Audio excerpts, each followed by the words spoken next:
Magandang umaga dyan mga ka-farmers. Ngayon ang video natin ay tungkol sa pag-aabuno ng kalabasa. Kasi mga ka-farmers, yung kalabasa ay nasa flowering stage na. Kailangan yung pag-aabuno dito ay kailangan ng putas. Saka mixture ng 14-14 yung complete. Ito mga ka-farmers. Oh. Ito yung complete. Lalagyan natin siya ng bali yung mixture ng mga ka-farmers. Ito dalawang lata ng pan. Dalawang lata mga ka-farmers ng complete. Ayan.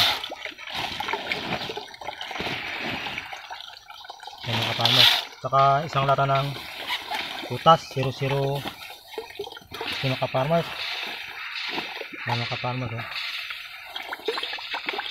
Ayan.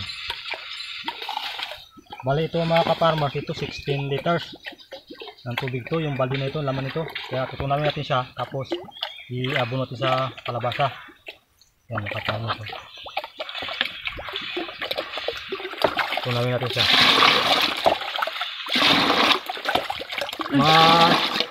Medyo matataba na kasi mga ka-farmers yung kalabasa kasi nilagyan ko ng organic. Kaya ito first time ako mga ka-farmers mag-abono. Nasa flowering stage na siya. Hindi ko sige nang applyan ng abono yan dahil mataba na siya mga ka-farmers.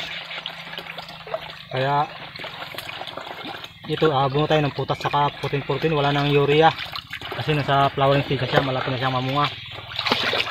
Kailangan siya ng potassium. So mga ka-farmers, yan, natunaw natin siya.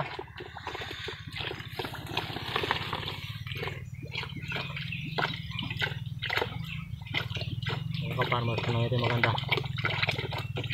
Gagamitin pa natin ka-farmers ito yung tabong malaki kasi medyo mataba na yung kalabasa. Yan mga ka-farmers, bibili natin sa puno na ito mga ka-farmers. Medyo didilig ko sa tabi na lang kasi yung ugat niya kalat na. Yan na lang eh.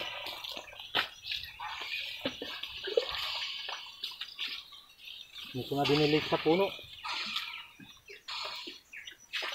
Kabilaan ito mga ka-farmers.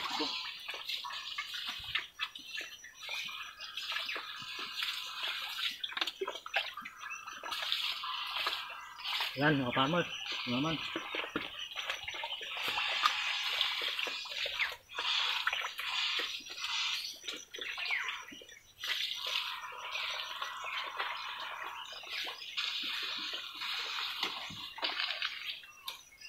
Back to back na mga ka-farmers.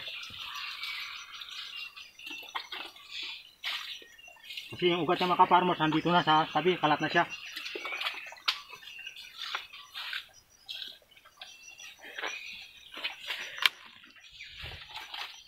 Ito mga ka-farmers, taas banda.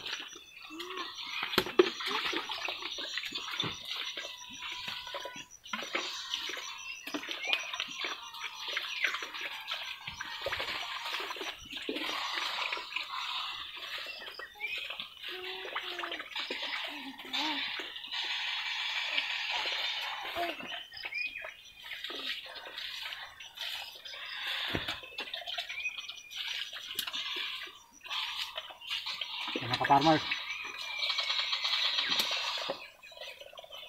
kabila naman.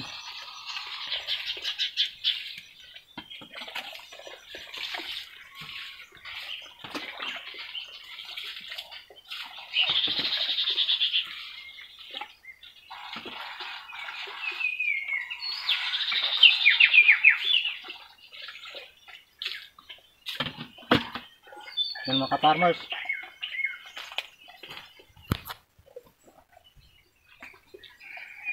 Mga ka-farmers, kaya pala dito ko dinilig sa tabi kasi yung ugat ng mga ka-farmers nandito na, wala na doon sa pinakapuno niya.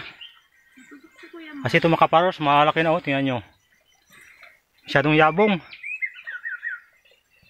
Unang apply ko pa lang ito ka-farmers ng abono kasi nilagyan ko ito ka-farmers ng pain ng baboy, yung decompose na, kaya medyo tumaba siya. Hindi ko na nga ito inabuno ng urea.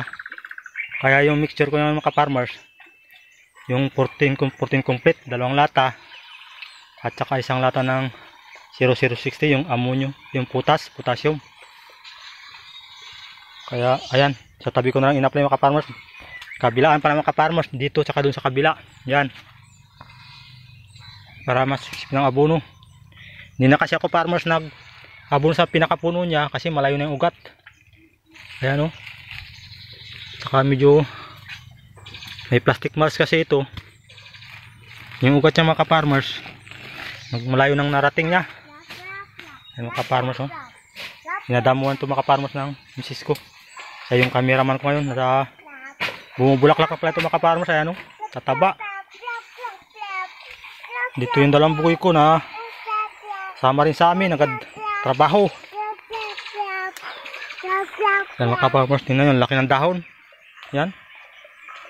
Wala pang, di pa naman ito mga ka-farmers. Gagawin ko nito ng video mga ka-farmers pang sakaling mamunga na siya. Ayan o. Lalaki ng dahon. Ano, papruning ko pala ito mga ka-farmers para mag-focus yung ko sa taas. Yung lalaki ng dahon mga ka-farmers. Labong na.